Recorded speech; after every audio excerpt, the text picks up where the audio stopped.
Hello, everyone. Welcome to the webinar today. I'd like to first of all thank MTNA for inviting me to give this webinar presentation, and I hope that you'll find some things that are valuable for you when you hear the information today. I'm sure there's going to be a lot that you already know, and but maybe raising it to your conscious awareness again is going to be helpful for you. So just to tell you a few things at the beginning about how this is going to work, I want to let you know that this webinar will be archived on the MTNA website in the members only section. And I also want to let you know that while we have the chat, and it's a great thing to be able to have you communicate with each other and communicate with me, I'm going to go ahead and wait on those questions until the end of the webinar. We'll have time at the end, and then that will give me an opportunity to respond to some of those. So when I'm doing this presentation, there are going to be a couple of things that are going to be interactive, and obviously you can hear me, I won't be able to hear you. So, but I want you to respond to me as if we were all in the same room together.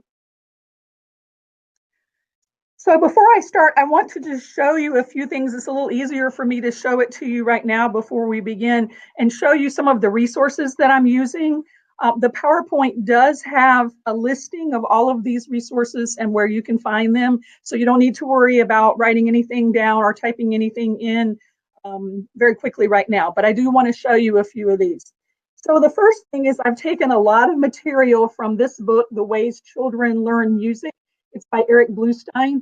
And Bluestein has distilled a lot of the ideas of Edwin Gordon into a much smaller and a little bit more friendly and easier way to read. I'm also going to reference, my mentor was Max Camp. I graduated from the University of South Carolina, and he wrote a book called Teaching Piano. I'm also going to be referencing some things out of there. I have Music Garden training. I don't know if you're familiar with Music Garden, but I have Music Garden training in the Music Makers at the Keyboard. And this is what the student lesson book would look like. And then the lesson book also comes with a number of song cards. And we're going to see some of these songs in the presentation a little bit later. There will be some examples from the Hal Leonard book B of the All-in-One Piano Lesson series. And I also am going to reference these easy note boards. You may be familiar with these, or you may have something very similar to these, but this is also what I'm going to be referencing when I talk about the easy note board. And finally, there is a little thing here called the major minor slider. And if you look at the top where it says major, if you put this down vertically in the right in front of the fall board, and you line up whatever the first red one is, let's see, I guess it'll be on this side, whatever the first red one is, then it will show your students what to play in terms of major 5-finger patterns, and then if you turn it over, minor 5-finger patterns. So this is a very small little device, but it's actually very helpful, especially when they're trying to learn their 5-finger patterns at the beginning. Okay, so I think we are ready to get going here. I'm basically going to be working from my PowerPoint. So I'm going to share my screen so that you can see my PowerPoint now, and then we will get started here.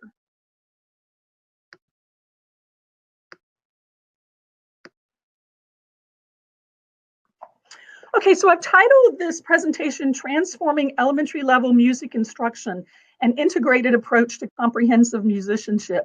When I first started learning music, learning specifically piano, I didn't have anything other than piano in my lessons. I was fortunate enough that my family took us to church and put us in children's choirs, so I started singing in choirs very early on. I was singing in choirs in school. I had music instruction at school, but I didn't ever have anything that included improvisation or aural skills, anything like that. And I think it's really, really important, especially in our current culture, that we see ourselves as not just teaching piano, but we're teaching music. And especially at the elementary level, what we do really makes a big difference in getting them started in their connections between reading and hearing music. So I've been influenced by a number of people over the years, and especially influenced by my colleagues in the music education faculty here at Ball State. So I think with the era of budget cuts and situations where students don't have music in their schools anymore, it's really, really important that we try to look at this in a very holistic and comprehensive approach. So this is the bibliography list. These were the things that I was showing you prior to the start of the PowerPoint. One that I did not mention because it's number 3, it is a digital download. So I do not have I didn't have a book to show you for that because it is a digital download. But this is where you'll be able to go to find some of that information. Okay, so when we think about a music learning process, there are some important philosophies, theories, ideas about teaching that we need to think about. Generally, the things that we're going to talk about today were rooted in the theories of Pestalozzi and formulated into curriculum for the Boston Public Schools by Lowell Mason in the 19th century. So the things that I'm going to reference, especially here at the beginning, are from are outlined in the Bluestein book and also in this Sound Connections book, which is by my colleague, Dr. Dawn Esther. It's really important to have core principles or core, sometimes people call them mission statements or plans, strategic plans, things like that, but things that really help define how and what you're doing with your teaching. So some of the core principles that we might consider, first of all, is to begin with hearing and experience. So sound comes before sight and experience comes before explanation. But in traditional teaching, this is not the way it usually happens. I think about my lessons growing up, and everything was visual in terms of the notation, and there was an explanation first. So I'm asking you to think about the possibility of sort of flipping that around and beginning with sound rather than sight, and beginning with experience rather than using a lot of explanation. In Gordon's core principles for music literacy, first of all, he said, teach only one thing at a time before asking a student to attend to all at once. So for example, we're going to learn rhythm and tonal patterns separately at first, rather than trying to do them at the same time. You probably have encountered students, maybe they're much more drawn to rhythmic patterns. They seem to do very well with rhythm. Others have very poor rhythm, but they do fine with their tonal patterns. Some people play things from a score with no problem. Some people, they can't read the score, but they can improvise all day long. So there are a lot of things that we have that we want our students to learn. It's really important that we help set up them to learn these things really well by just separating out everything that they need to do. You're going to learn the rhythm and tonal patterns separately at first. And then when you're doing sight reading or practice plans for your students, it's important to employ various steps before they actually put their fingers on the keyboard, so that they actually have experienced or have some idea about the piece before they have to ever play it at the keyboard with employing everything at the same time. It's also very important that we sequence our curriculum concepts and skills, and this requires mastery of one step before progressing to the next. I will tell you briefly about a senior adult that I worked with years ago when I was living in Tallahassee. And she had an organ at home, but she said, I want to come and take lessons with you. And so we just had her do it on her organ at home, even though I was working with her on the piano. She had trouble with eighth notes. And I could have just plowed through and just, said, okay, here's what we're doing next. But that wouldn't have made any sense, because if she couldn't master eighth notes, for example, we couldn't get 16th notes or other complicated rhythms in there. She had to learn how to just master 2 eighth notes at a time. So what I did is I actually fed her a lot of supplementary repertoire, and she got so excited every week. She would say, I would say, here's a new book for you this week. And she would say, oh, that looks wonderful. And she'd flip through it and, say, oh, this looks like a fun song or a fun piece. So it's really important that we not move people ahead until they're ready to. We have to master the previous foundational steps before they progress on. Along with that, students should experience concepts and skills in a variety of settings before adding new ones. And that's what I was doing with my senior citizen friend. I was giving her lots of pieces that were in 5-finger patterns or maybe venturing out, but had a lot of different eighth notes and different eighth note patterns in all sorts of different combinations. This is one of the most important things that I learned from Dr. Max Camp when I was in school working on my DMA at the University of South Carolina. Dr. Camp formulated what he called 6 stages of development, and I've sort of modified that for my own teaching. But it really did help me a lot to gain a little bit more awareness of the sequencing and the process of the teaching of the new concepts and skills. We need to relate new concepts and skills to previous understanding or experience for greater success. So, for example, if I said to you, you're sitting there going, what's wrong with my computer? I don't know what's happening here. Something's not right. I can't hear correctly. But I did it. It wasn't meant for you to understand because you don't know what a is. And so you have no frame of reference. You have no way to relate to that, to have it be any sort of understandings anywhere in your brain. However, if I said the word monkey to you, for example, your brain is already conjuring up every information that it knows about monkeys. The different monkeys it's seen, different things that it knows about monkeys, etc. So your brain is hearing the word monkey and immediately relating it to a previous understanding. So it's really important that we get our students to do that as well. And finally, we need to give principles and theory after practice. Our tendency is always to do this first. That's the way I was taught when I was growing up. And it seems to be sort of an educational process that is sort of steeped in our culture here. But it's really important to have these other things first and give the theory or the principles at the end. So in Edwin Gordon's musical instruction hierarchy, first of all, he said we need to develop audiation skill, the ability to sing in tune, and the ability to move in a coordinated manner. We need to build this vocabulary of tonal and rhythmic patterns through audiation and performance. Then we need to learn to read and write music notation with comprehension, and finally understand and learn about the music theory behind it. So in terms of developing audiation skill, this is a quote from the Bluestein book. Although music is not a language, the process is the same for audiating and giving meaning to music as for thinking and giving meaning to speech. When you are listening to speech, you are giving meaning to what was just said by recalling and making connections with what you have heard on earlier occasions. At the same time, you are anticipating or predicting what you will be hearing next based on your experience and understanding. So audiation is the first step to musical literacy. The larger a person's experience with the vocabulary of patterns in various tonalities and meters, the better one can audiate. Audiation comes before notation, and notation helps us audiate what we've already experienced. So in summary, audiation begins with listening. We hear and we perform before we read and write.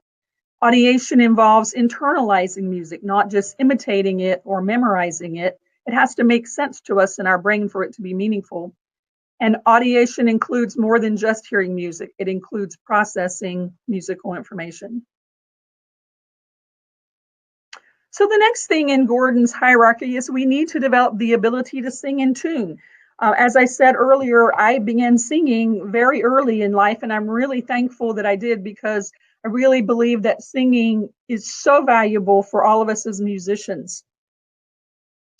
So what I do is I try to pick songs out that for the students to sing that prepare them for what I want them to know or what I want them to hear and learn. So this is where I pull in a lot of the Music Garden materials. We have a couple of songs from Music Garden, Mouse Mousey and Listen for Bells. And these songs outline the major triad in both the duple and compound or triple meters. So here's the Mouse Mousey song. Sorry, my voice is a little froggy today, but I'll try to sing it. And if you want to, sing along with me, even though I won't hear you. Mouse, mousey, in the housey, hurry, hurry do. Or the kitty in the housey will be chasing you. And so the students get a really fun kick out of being able to point to someone as to who they're going to be chasing. So if you look at this piece gives them a lot of things. It gives them the tonic triad. It gives various settings of that. It gives them duple meter, which you can think of as either macro beats or micro beats. You can actually have them clap at different types of levels of the beat. So if you wanted to just do the macro beats, you could say mouse, mousey, in the housey. I'm not going to sing because as you can hear, my voice is a little rough today. Or you could have them make the macro beat the full measure. So you could have them going mouse, mousey, in the housey, hurry, hurry, do, which is a totally different feel for them and actually lays a lot of foundation for playing more musically. On the Listen for Bells piece, I have the students stand up and we pretend like we have a big bell pull and we pull the bell down on the macro beat. So on the one beat measure. But this is Listen for Bells. Listen for bells in the steeple to ring. Ding, ding, ding, ding, ding, ding, ding, ding, ding, ding. So in regular piano instruction, we don't usually see compound meter or even triple meter as early as we see the duple meter. It's a really good song for them because it gives them that division of the beat into three. And it also, again, reinforces the tonic triad. So we learn songs in various meters and modes. Some of the songs that emphasize mi, re, do would be Hot Cross Buns, Mary Had a Little Lamb from the Hal Leonard series, My Dog Spike. We can find songs that are within the major pentascale, like Down Comes Johnny from Music Garden, or the minor pentascale, again, Wild Horses and Deb Cahora from Music Garden. And then we can even have them experience a full octave scale. Many of you, I'm sure, are familiar with Dr. Marvin Blickenstaff and his work, and he has this great song, Ebenezer Sneezer. I will take a minute here and let you look at it. It's intended to go up the scale. So you can have your students play this. You can have them play it with one finger by rote. There are a lot of things you can teach in it. You can teach wrist action, for example. But the song sounds like this, if you haven't heard it before. Ebenezer Sneezer, topsy-turvy man, walks upon his elbows every time he can. Whistles Yankee Doodle every time he snores. Presses up in paper every time it pours. Oh, Ebenezer, what a... So they get an opportunity to experience a full octave scale and the idea of it climbing up and then descending back by step. There are many other songs that you can find that are children's songs and folk songs, etc. You don't have to necessarily use Music Garden. I just happen to be trained in that, and there's a built-in wealth of songs in that curriculum. But you can find all sorts of songs that do what you want them to do in terms of your teaching. Next, we want to develop the ability to move in a coordinated manner. So how do we move in a coordinated manner? Again, this is not new information. We can move while we're singing songs, move while we're listening to music. We can clap or tap on drums while we're singing or while we're listening to music. And we need to use both macro and micro beats so that we get a feel for all of the different permutations of a specific beat. Again, Music Garden has a great, the level one, is it level one? Let me see. No, it is one. In the level one book, there are some really great pieces. There are all sorts of, they have a listening CD in that, in addition to the practice CD. And there's some really great pieces. There's a drum song that I really, really like.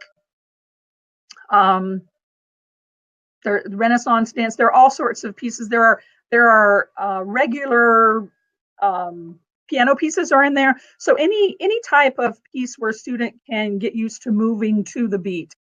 Again, on Listen for Bells, we do the steeple pulls on the macro beat.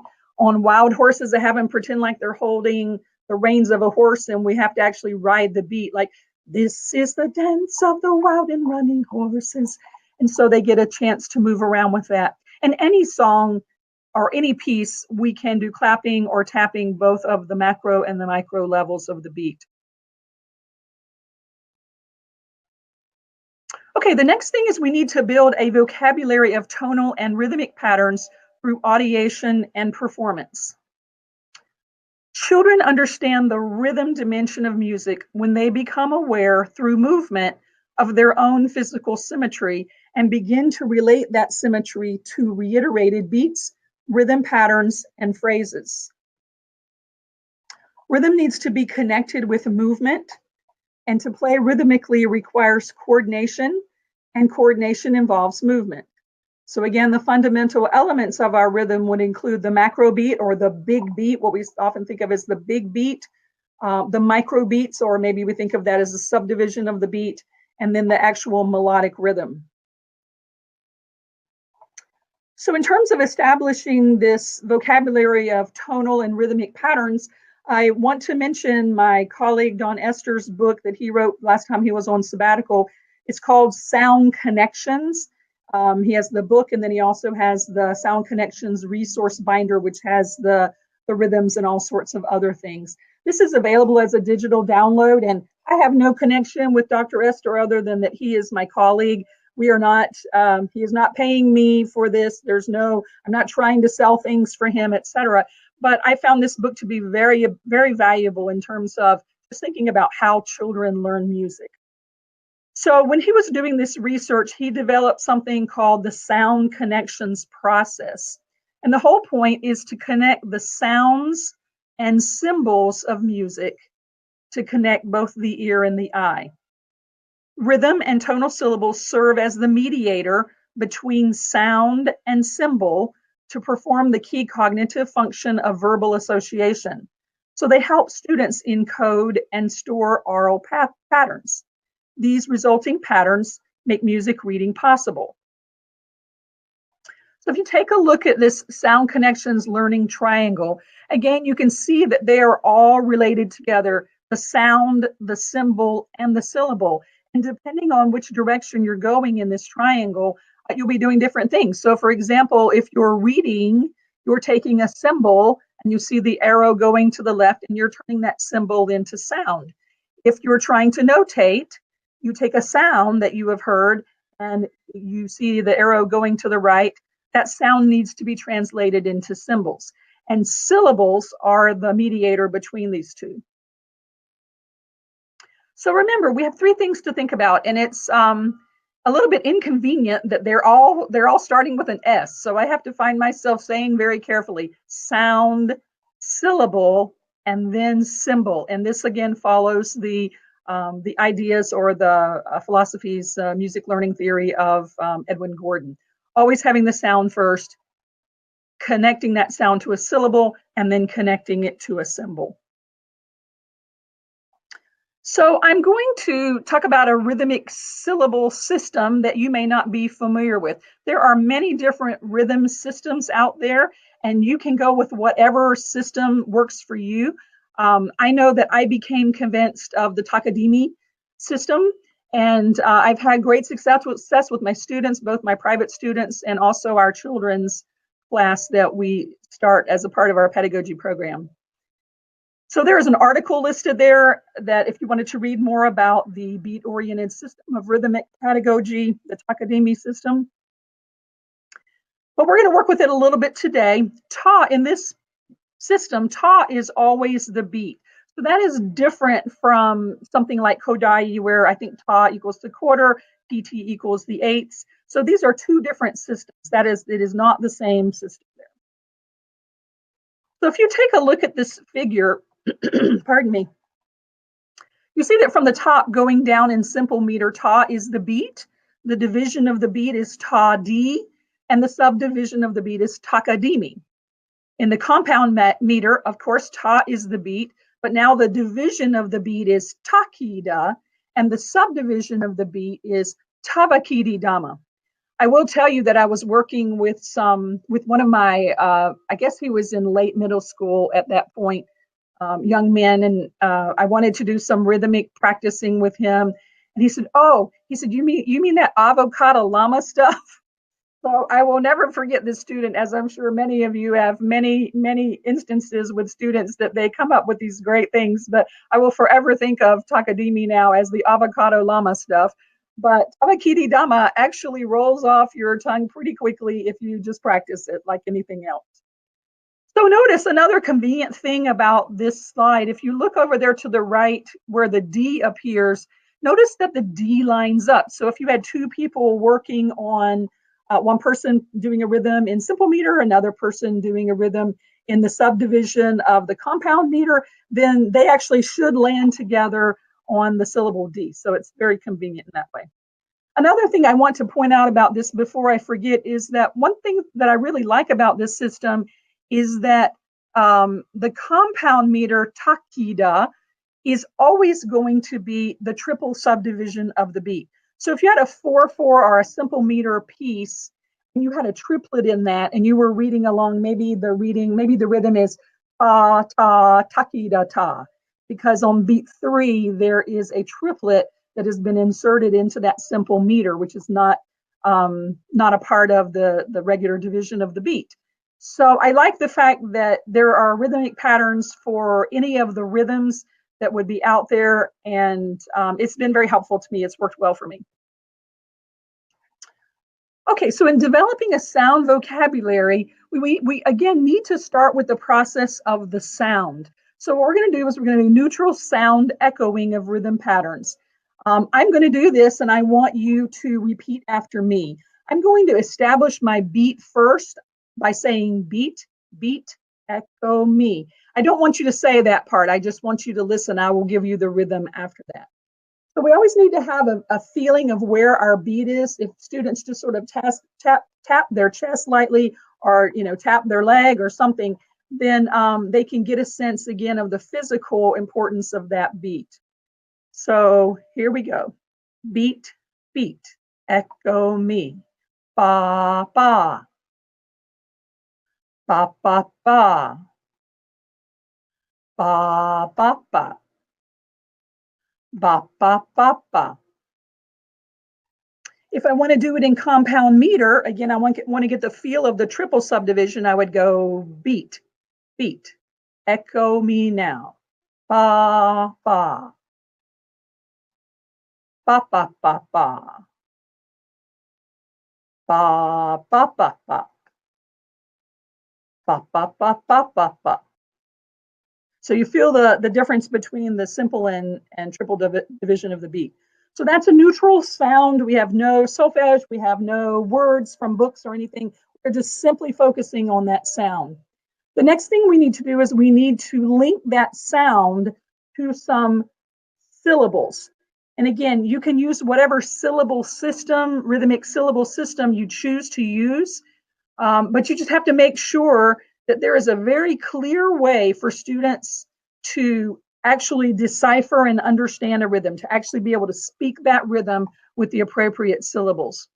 So notice now that we're going to change what we say at the beginning. In simple meter, instead of saying beat, beat, echo me, now I'm going to say ta di ta, echo me. And that tells your students, if you've trained them, that tells them that they're going to be doing the rhythmic syllable systems now when they respond to you. Ta di ta, echo me. Ba, ba, ba. Oh, sorry. Oops, made a mistake. Let me try again. Ta di ta, echo me. Ta ta. Ta di ta. Ta ta di. Ta di ta di. And then again, the same thing in the compound meter would be takida ta, echo me now. Takida ta, ta takida. And then you would go through various patterns in the compound meter. And finally, we're going to link these to musical symbols. So the teacher is going to speak the takadimi patterns while showing the corresponding rhythm notation symbols. So remember, we're doing this without any pitch connection at first. And what I would do is I would hold up these patterns, various patterns like this, and I would point to each beat as I was saying ta, ta, di, so that I'm linking the sound and the syllable with the symbol of the notation.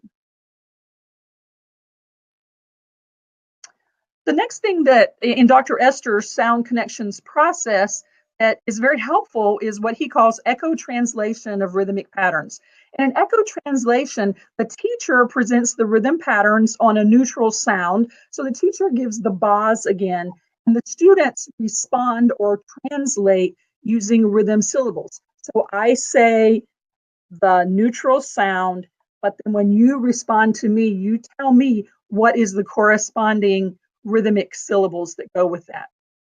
So if I say beat, beat, echo translate, ba, ba, ba, you should be responding ta, di, ta. Or if I say beat, beat, echo translate, ba, ba, ba, ba, you would respond with ta, ki, da, ta. So this is one really great way to know if your students understand the rhythmic patterns, because they've got to say back to you the takadimi syllables. And you'll be surprised at how well they can do this. It just takes a very, very small amount of training. And this is something that can be done. You can do this in a group class. You can do it in private instruction. It's not limited to one type of music instruction here. Sometimes when I do this, I'm thinking about an instance when I was working on a new rhythm with a student, and I said to her, okay, we're going to learn some new rhythms today. And she immediately turned to face me. She was sitting at the piano and she immediately turned to face me because she knew we were going to have that interaction of the echoing with the rhythmic patterns. So it's a matter of introducing them and then everybody gets comfortable with it. So here's some sample rhythm exercises. Let's go through and just read a few of these. Let's read number 1 together. So I'll give you a beat, beat, ready, count. Ta, ta, ta, di, ta, di, ta, ta, di, ta, di, ta, ta, ta, di, ta, di, ta, di, ta, di, ta, ta, ta. So notice some of you might be asking, well, can we just clap this? Can we do this? Well, you could, but the only thing about clapping is that clapping doesn't have sound that's continuous. So by using your voice to use the syllables, then you are able to do something continuous, then the sound is able to connect from one to the next. Let's look at number 4 now and see if you can read this with me. So remember, in 6/8 time, or compound time that has a triple subdivision of the beat, those 3/8 notes are always going to be ta, ki, da, ta, ki, da. Okay, let's try it. Ready and speak. Ta, ki, da, ta, ta, ki, da, ta, ta, ta, ki, da, ta, ki, da, ta, ta, ki, da, ta, ki, da, ta, ta, ta, ta, ki, da, ta, ki, da, ta. So when a student's learning these different rhythmic exercises, they don't have to be worrying about what the pitches are. They don't have to be worrying about where are my hands supposed to be in playing this particular pattern. They can focus very much on the individual rhythms. So here are some other takadimi patterns. It might be a little bit hard for you to see. You can certainly increase the dimensions when you're looking at the PowerPoint. Notice that, for example, when we look down at 5/8 time, any type of asymmetrical meter usually needs to be divided into chunks. So 5/8 usually is either 1 2 1 2 3, or it's 1 2 3 1 2 1 2 3 1 2. So in this case, the beams help us to know where the ta should be and helps us to recognize that division of the asymmetry there. So we would say ta di ta ki da. Oh, I'm sorry, I'm down on the 5/8. Make sure you're with me here. Ta di ta ki da, ta di ta di ta ki da, ta di ta di ta di ta ki da, ta di ta di ta. Sorry, I can't see. Ta di ta at the end. So a student can be doing these asymmetrical meters and can be automatically grouping them based on what makes sense in the music, and they don't even realize that they're doing that. Notice at the bottom in the shaded box, you also can transition to beat numbers. So instead of saying takadimi, takadimi. You could say one kadimi, two kadimi. And that's a way to help them know where they are in the specific beat as they're continuing to develop rhythmically. So I use these takadimi system rhythms all the time, and my students have learned how to play these different rhythms just by working on it that way. This might be a good chance for me to mention something, and we'll see some information at the end in the PowerPoint. I got the idea. I used a book by Roger Grove called Etudes in Rhythm, and that particular book covers a lot of different rhythmic patterns, especially different 16th note patterns in simple and compound meters. Well, that book's out of print now. At last I was aware it was out of print. And I thought, wow, this is really great because it just has so many different rhythmic patterns in easier settings in one location.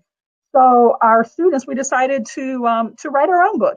And so we actually have written a book called Movements in Rhythm that gives a practice piece for every 16th note permutation in simple and compound meter. So I think it's really important that we've got to get them going on understanding these rhythmic note values and the different patterns before they actually have to encounter any of that in their pieces.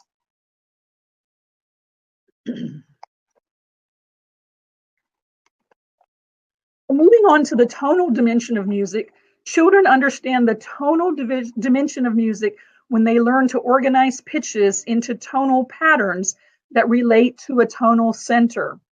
Children do not audiate intervals. They audiate functional and tonal patterns that are made up of intervals. And the patterns all need to be audiated within the context of tonality. Let me give you a particular example here. When we have the opening notes to what the general public thinks of as the piece, Here Comes the Bride, bum, bum, bum, bum. Well, that interval is a fourth. And for many years when I was teaching, when I was much younger, I always used the opening intervals for various songs in order to help them understand what the interval was. So do mi is do mi fa so when the saints go marching in. Do fa was Here Comes the Beat. Go so, Twinkle Twinkle Little Star, etc. But the problem with that is that even though it is do fa and it is a perfect fourth, that is out of context. If we actually hear the piece, I'm going to step over to my piano now.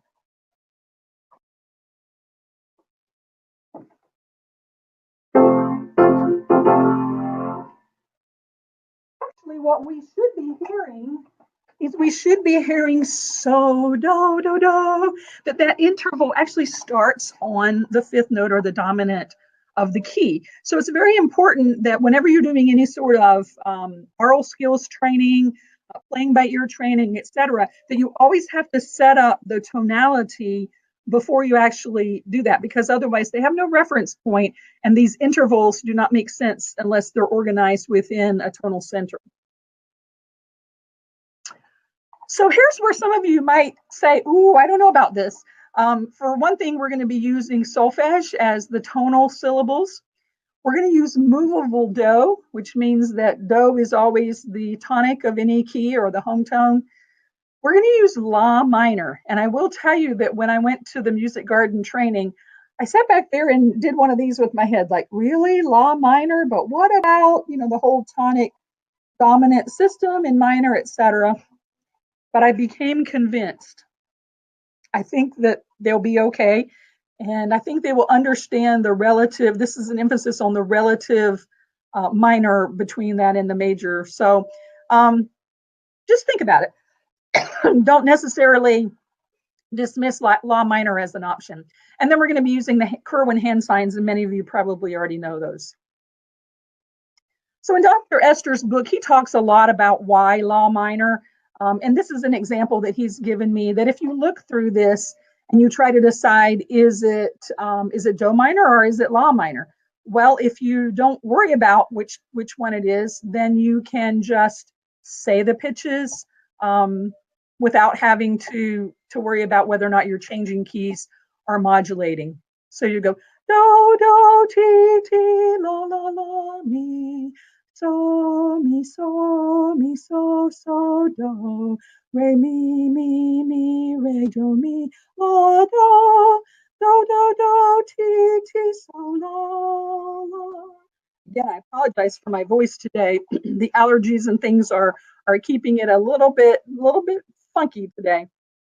But that's a perfect example of how if you were in minor, you would be using la minor. If you were in major, you would be using regular do with C. So I didn't there's a lot of handout or a lot of information that Dr. Esther talks about in terms of all of this process and why la minor might be better than using do minor. So if you're interested in learning more about that, you can either email me or certainly consider getting his book. Here's the Kerwin hand signs. Again, do is at the bottom, re, mi, fa, so, la, ti, and do. And if you're familiar with those, they would be a way to link something physical along with the syllables that you're using. I will tell you that it does take a bit of practice time to be able to go through and use these Kerwin hand signs. Okay, so if we were developing the tonal patterns, we're going to follow the same process. I'm going to kind of zip through here because it's the same process that we did with the rhythm. So I would go pa, pa, pa, pa, pa, echo me. But what I'm going to do after that opening, and actually I shouldn't do it quite so much in rhythm because I don't want them to be thinking about rhythm. I just want to go pa, pa, pa, pa, pa, echo me. And I would start off by saying patterns like, excuse me, ba, ba, and just ask them to sing that after me. Ba, ba, and we would go through that process. Then we would add the syllable, and the syllable, of course, is the solfege. So do, mi, do, echo me.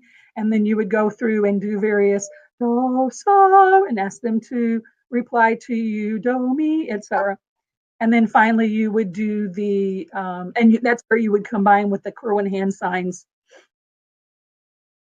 And then you would do the echo translation. Again, you would sing ba, ba, and you would ask the students then to reply with the syllables do, so. So you're connecting all of these things that they're hearing.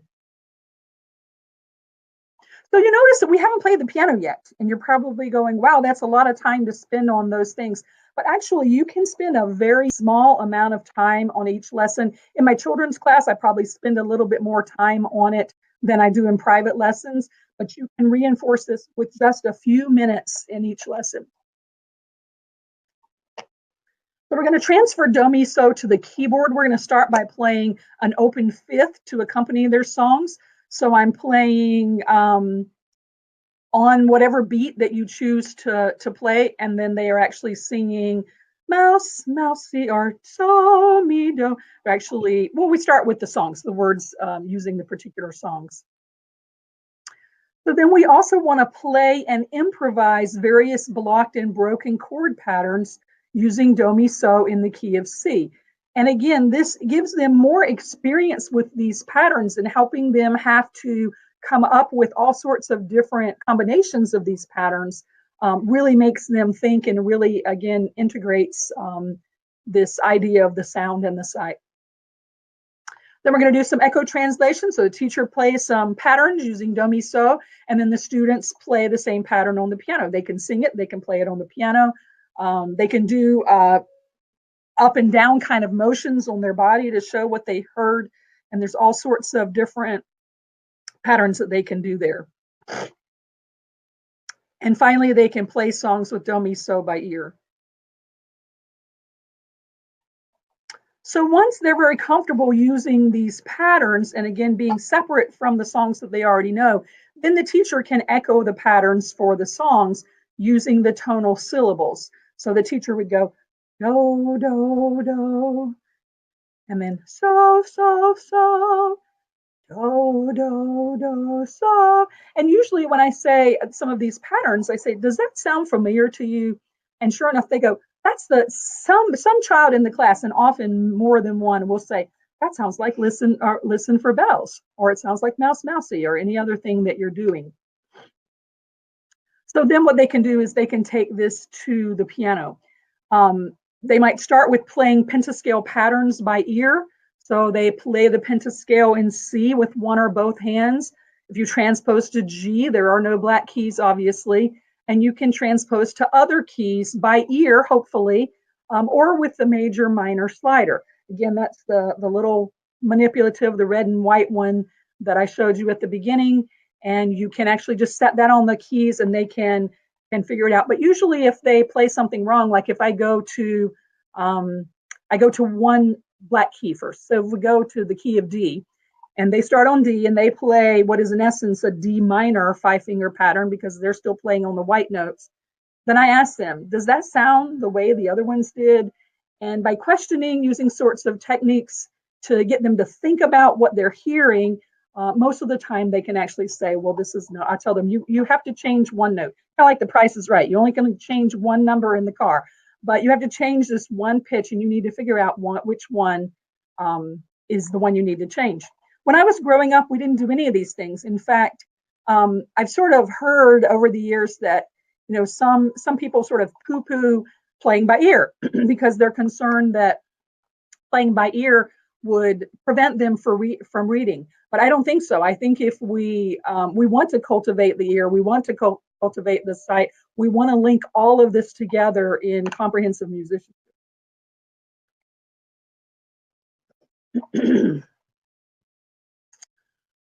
Okay, so we put this on the keyboard. Again, we haven't seen anything visual yet. This has all been by sound and then by experience playing, singing it and playing these things on the piano. And now we're going to see what this looks like in the on the clef with different symbols. So it's very important that students begin to see patterns of notes on the staff. Do, mi, so is going to be either all line or all space notes.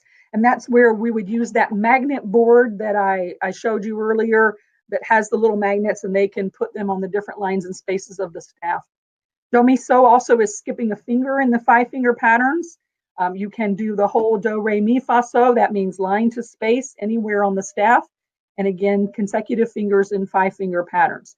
So it's really absolutely fine if you want to use a staff that doesn't have any clef signs on it yet, because all we're wanting them to see is that do, mi, so is separate. It's either line, line, line, or space, space, space. And do, re, mi, fa, so is line to space, wherever you're starting.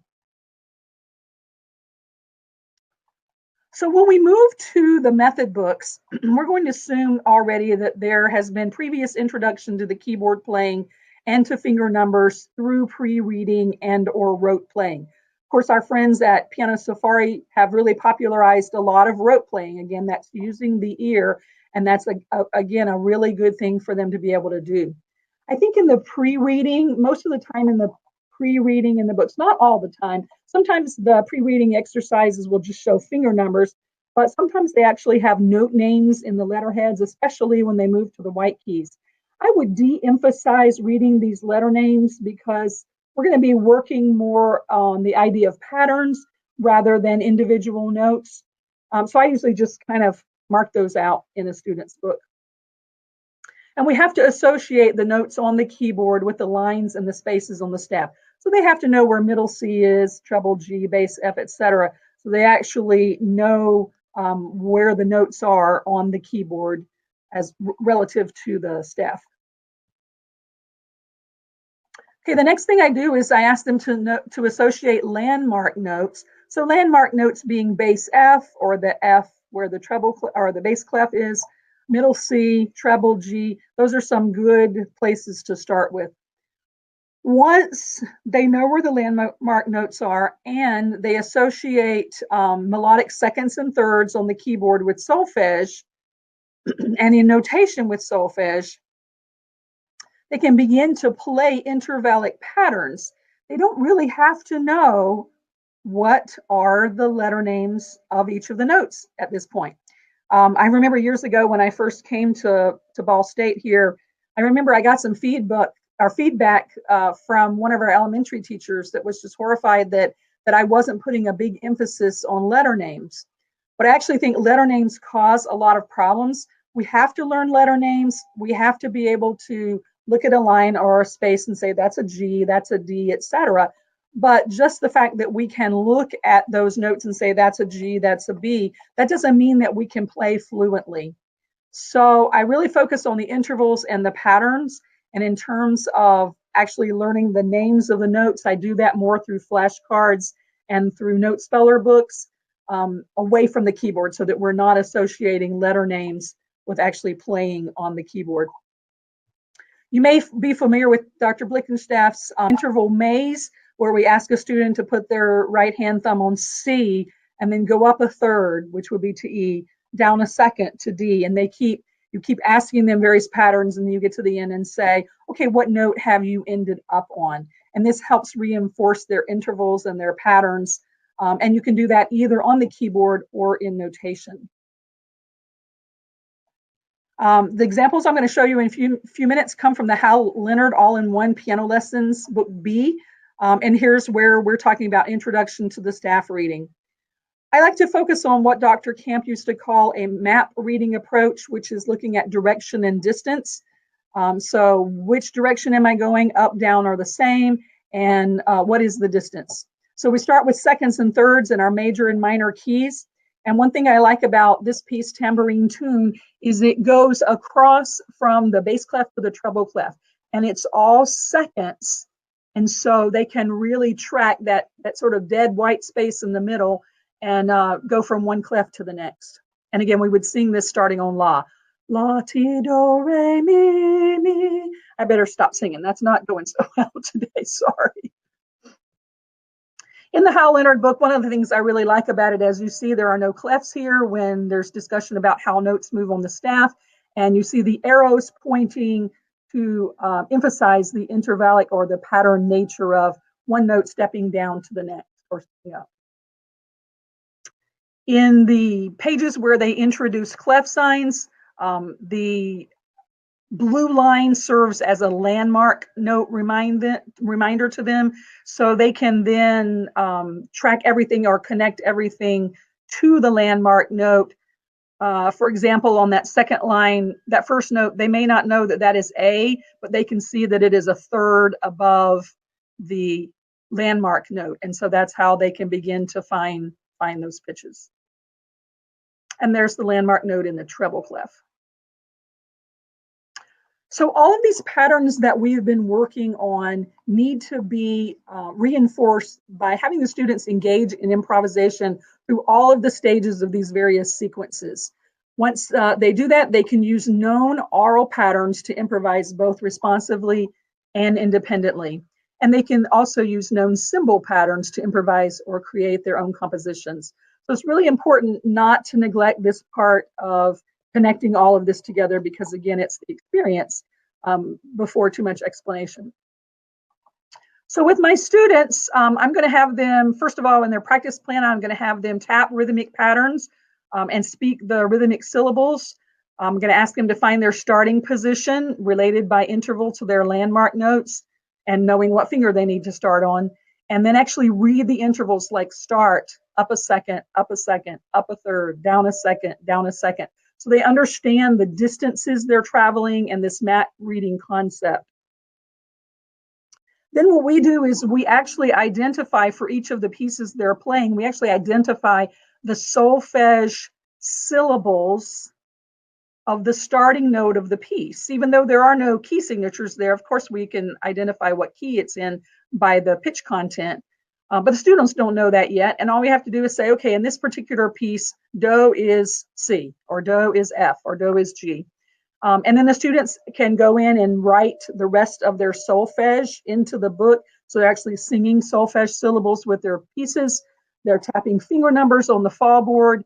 And then after they've done all of these different things, again, attending to different things at one or at separate times, then they can begin to try to put it together.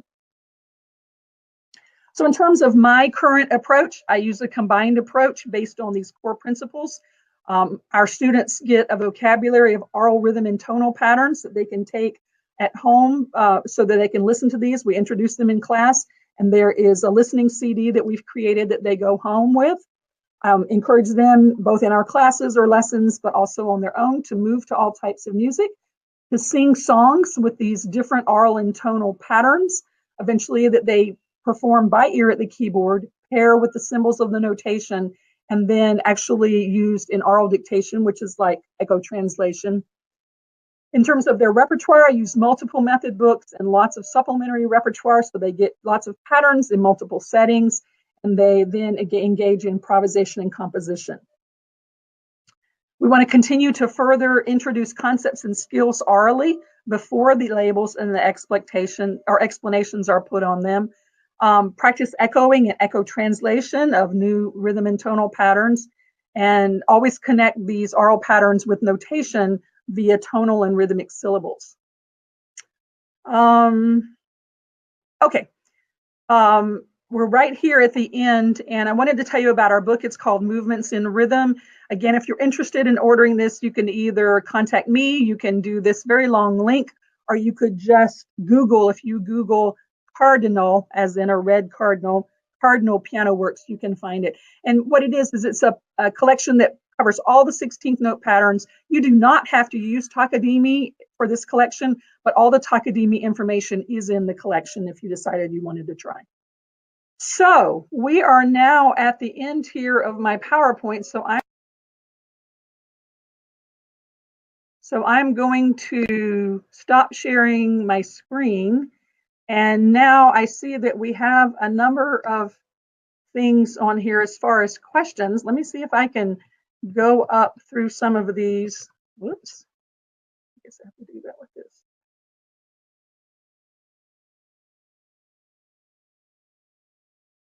Let's see, I had the chat was actually hidden from me, but I assume there were probably some questions in here.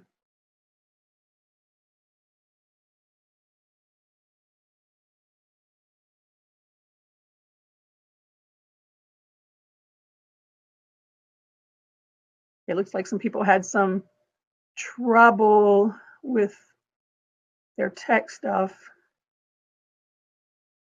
Okay, could you clarify the difference between microbeats and melodic rhythm? Microbeat would be the subdivision of the beat. So a good example of that would be in compound meter, where we have beat, beat, echo me now. The echo me is the subdivision of the beat.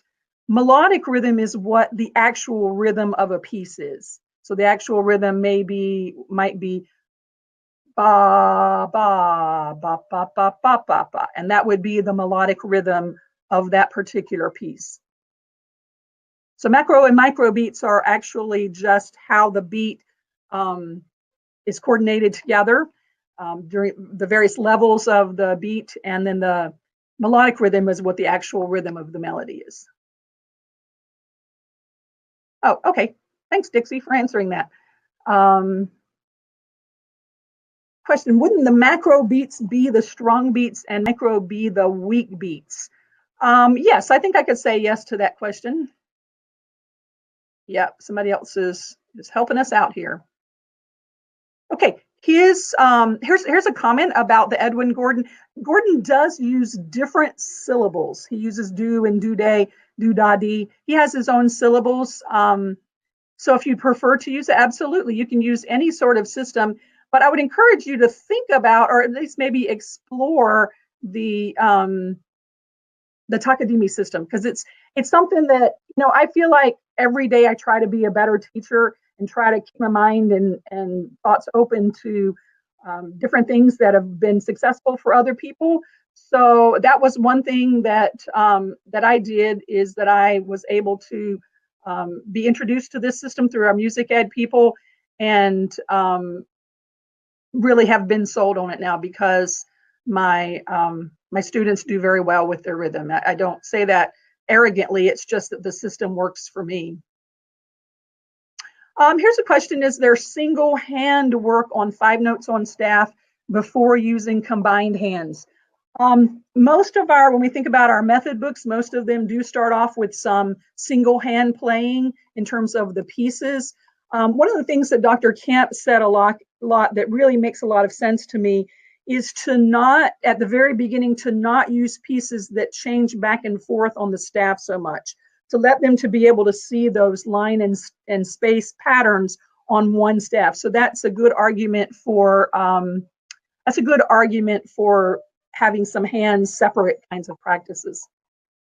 Betty's asking, does every student need all of these steps, or do some students just get it? Sure, of course. I think about when I was coming up, I was introduced to letter names. I was teaching or learning the rhythms through the One-iana system. At some point, I was able to synthesize that, transfer it, look at patterns rather than letter names. And some students will be able to do that. But I think if we hold to the philosophy that everyone deserves music, there are going to be a lot of students that don't get it. I remember when I was in, well, I don't have time to tell you that story. I was interning with a middle school or with a high school band, and I found out for the first time, hey, they don't understand rhythm. And my teacher said, yes, that's what I want you to work on with them. So you said, how do you send recordings home if they don't use CDs? Well, that's a situation where I would think that just like anything else, you can accommodate somebody if they don't have anything to play on. So I'm looking at my time here, and I'm seeing that we're at 1:01 on my computer. I would be happy to answer any of your questions. I believe the MT&A folks are going to gather those questions up for me, and I will answer them on the MT&A website. You can also contact me at the end of the PowerPoint. You have my email address, which is just lroden@bsu.edu. And I would love to talk to you about some things and to learn, again, some things that maybe you have found to be more successful, and consider those things as a possibility too. But what I've shared with you today is these are things that have worked really, really well for me and my students. So that's why I wanted to share them with you. So thank you very much for taking the time, your valuable time, to listen to this webinar. And again, if you have any comments or questions, feel free to contact me. Thank you very much.